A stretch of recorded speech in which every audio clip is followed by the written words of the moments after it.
Mga tol, ngayong gabi, gumawa tayo ng crispy pastil sandwich at cheeseburger sandwich gamit tong Top Mama 2-in-1 sandwich maker. Di ko na patatagalin to, edis na tayo ng kalan. Lagay natin tong half kilo ng chicken breast, timplahan lang natin ng salt and pepper, sibuyas, bawang, dahon ng laurel na rin. Takpan natin, tas dito naman tayo sa 400 grams nating giniling na baka. Naglagay lang tayo ng salt and pepper, garlic at onion powder. Naglagay rin tayo dyan ng Lea and Perrins. Butasan natin sa gitna, basag tayo ng isang itlog, tas lagyan natin ngayon ng breadcrumbs. Tas binasagan ko pa ng isang itlog, tas tsaka natin ngayon halu-haluin. Tansyahan na lang sa palad ko, tropa, gumawa tayo ng 7 pirasong burger patty para sa ating mabisang cheeseburger sandwich. Lagay ko muna sa freezer para tumigas-tigas siya ng konti. Check naman natin tong chicken breast natin. Okay na siya, salin na natin sa food pan, tas himayin na natin. Ednis ulit tayo ng kalan, lagay tayo ng chicken oil, tas gisa tayo ng bawang at sibuyas. Tas sunod na natin tong hinimay nating chicken breast. Halo ng konti, tas lagyan uli natin ng chicken oil para mas lalo siyang masarap. Saka ko tinimplahan ng salt and pepper, seasoning, Lea and Perrins at brown sugar. Tas halu-haluin natin ng bahagya. Saka ako naglagay ng sausawan ni Lontok na sukang pinakurat para mas lalong mabisa tong pastil natin, mga tol. Niluto ko yan ng 1 oras sa mahinang apoy hanggang sa tuluyan siyang matuyo at mag-crispy ng ganyan. Tas dito naman kunin na natin tong burger patty natin at gagamit na tayo nitong Top Mama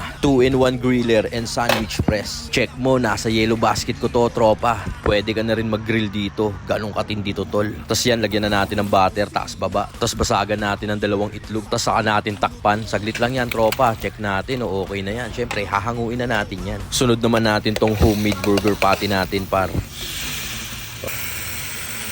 After 10 minutes, okay na yung ating burger patty. Kasalang na natin tong pangalawang batch. Bagay na bagay sa mga midnight food trip nyo to, mga tropa. Kaya kung kursunado nyo tong produkto ko, check nyo, nasa yellow basket lang natin to. Tapos yan, salang na natin tong tinapay. Lagyan na natin ng lettuce. Saan natin palamanan ng mabisang crispy chicken pastil.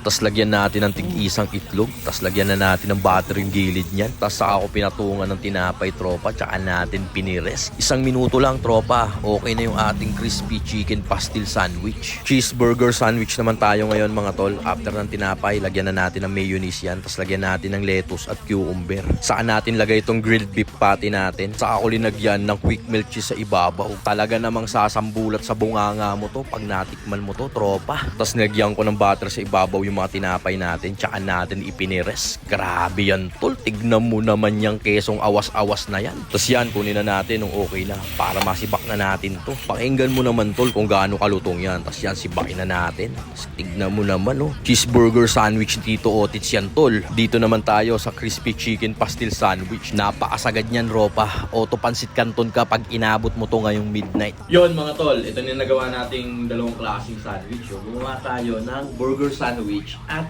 pastil sandwich. Di ko alam kung ano unahin ko, par. Kinikilig ako. Kita mo ba yan kung gaano kasagad yan? Lagay tayo ng curry hot sauce.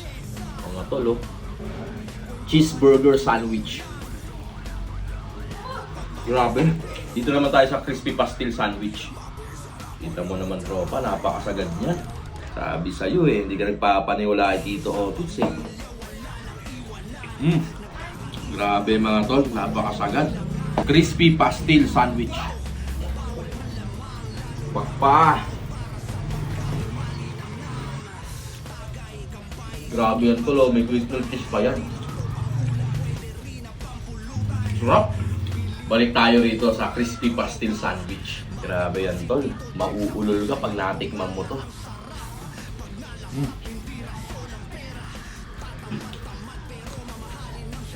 Tignan mo naman yung patty niyan, tol, kung gaano kasagad yan. Paano, mga tol? I-enjoy lang namin to. Hanggang dito na lang. Peace.